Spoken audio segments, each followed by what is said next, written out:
Alors Gérard, je te propose de reprendre, toujours sur le thème de l'écoute, de reprendre sur ton erreur et ce que tu en as fait après. Ben, je dis mon erreur, mais en réalité, comme j'ai dit un petit peu précédemment, euh, c'est inévitable. C'est inévitable qu'on aborde Krishnamurti comme on a abordé tous les conférenciers, comme on a abordé tous les professeurs au cours de notre vie, au cours de notre formation, à l'école et à l'université.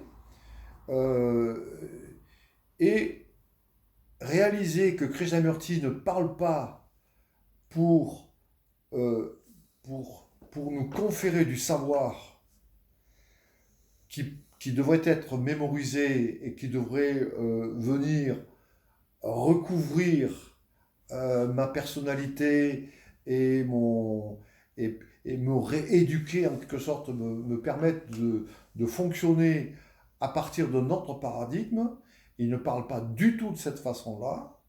Il parle pour, pour me restituer, je dirais bien, me restituer ma capacité à écouter, c'est-à-dire ma capacité à être présent au vivant, ma capacité à être dans le maintenant, aussi bien le maintenant extérieur à moi que le maintenant intérieur à moi-même. C'est-à-dire, dans l'instant présent, il y a toujours l'intérieur de la conscience et l'extérieur à la conscience qui est toujours dans la conscience. C'est-à-dire, quand je suis présent aussi bien à moi-même qu'au monde extérieur. Voilà. À des niveaux plus ou moins profonds. Quand un artiste et quand un musicien joue de son instrument, il est présent à la note qu'il est en train de produire.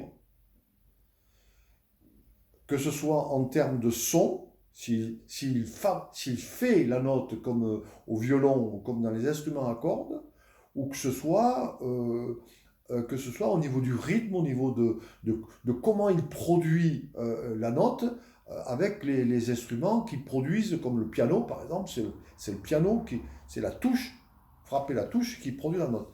Donc il faut une présence à soi-même. Cette présence à soi-même, est indispensable dans la relation. Par exemple, actuellement, on est en train de parler. Je suis présent à la bougie qui brûle, je suis présent à la lumière qui est dans la pièce, je suis présent à toi-même. Voilà. C'est ce qu'il appelle l'attention. Voilà. Et en même temps, je suis présent au discours que je suis en train de produire pour en saisir la logique, le fait qu'il correspond à ce que je veux dire. Voilà. Donc cette présence-là, c'est une présence vivante qui n'est pas produite par la mémoire. C'est un processus vivant très complexe qui est indispensable. Naturellement, on a cette capacité-là dans l'enfance, mais la soi-disant éducation vient écarter cette capacité de présence au profit de la capacité d'apprendre, c'est-à-dire la capacité de mémoriser et de se conformer à un certain comportement que la société, la famille, euh, l'école veut de moi. Donc j'apprends à me conformer pour, pour devenir ce que je dois devenir dans le souhait de mes parents, dans le souhait de la société, au lieu, euh, au lieu, au lieu d'être.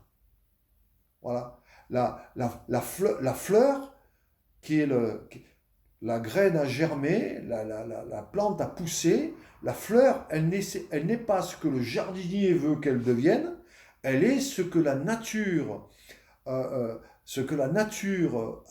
prévu qu'elle soit à partir d'une graine. Alors, du coup, qu'est-ce que tu pourrais donner comme conseil à cette jeunesse qui est là, au chômage, cette jeunesse qui pourtant a fait de grandes écoles et ne trouve pas du travail? Qu'est-ce que tu leur donnerais comme conseil? je suis loin de pouvoir donner des conseils, mais je peux partager une réflexion. Mm. La réflexion que j'aimerais partager, c'est que Krishnamurti s'est mis à parler au monde de façon autonome en 1929, avec son discours très important de Omen 1929, qu'il faudrait d'ailleurs prendre connaissance, mais qui est fondamental. Il s'est mis à parler à un monde en crise, puisque c'était entre les deux guerres mondiales, et je pense que cette crise n'a fait que s'amplifier depuis. Cette crise mondiale humaine n'a fait que s'amplifier. Donc je dirais que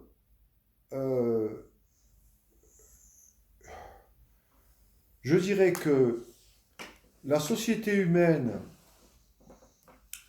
qui a été multipliée par 3 ou 4 en termes de milliards d'habitants, depuis 1930,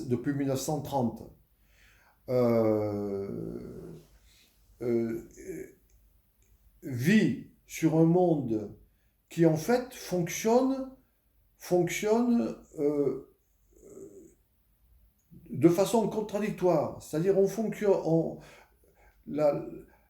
les technologies, les techniques se sont développées pour s'automatiser, pour se mécaniciser de plus en plus, c'est-à-dire utiliser le moins possible de main-d'œuvre, alors qu'il y a de plus en plus d'êtres humains. Donc on va dans le sens totalement contraire. Au lieu d'avoir besoin de plus en plus de monde pour faire fonctionner la société, on a besoin de moins en moins de monde. Donc le phénomène de chômage est déjà très important, mais il va aller en s'amplifiant. C'est-à-dire, évidemment, on va vers une crise profonde qu'on est en train de ressentir d'ailleurs aujourd'hui de plus en plus dans toutes les sociétés de l'Occident et de l'Orient, mais qui va aller en s'aggravant. Et psychologiquement, nous ne sommes pas préparés à cette crise. Nous ne sommes pas capables de faire face à cette crise, puisque nous attendons que les dirigeants, les gouvernants, les gouvernements résolvent le problème. Or, ils en sont complètement incapables.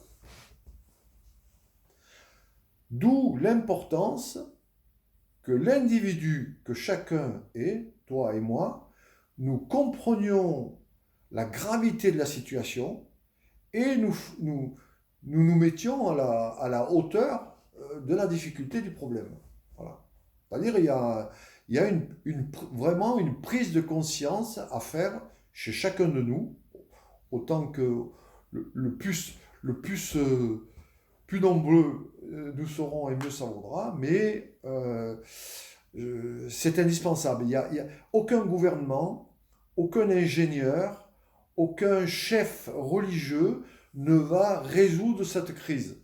Donc, Krishnamurti disait que il était important de faire ce travail, ce retour sur soi, pour sortir de la crise. Car la crise qui est à l'extérieur, c'est une crise qui est à l'intérieur. Voilà, d'ailleurs, il a dit lui-même, c'est une crise de la conscience. Donc, c'est une crise de la conscience humaine dont nous sommes tous porteurs. Chacun de nous est porteur de cette conscience humaine en crise. Et c'est que dans la mesure où on assume cet état-là, où on comprend cet état-là, cet état de crise, que chacun va pouvoir faire le travail nécessaire. Et contribuer au changement. Et évidemment contribuer au changement.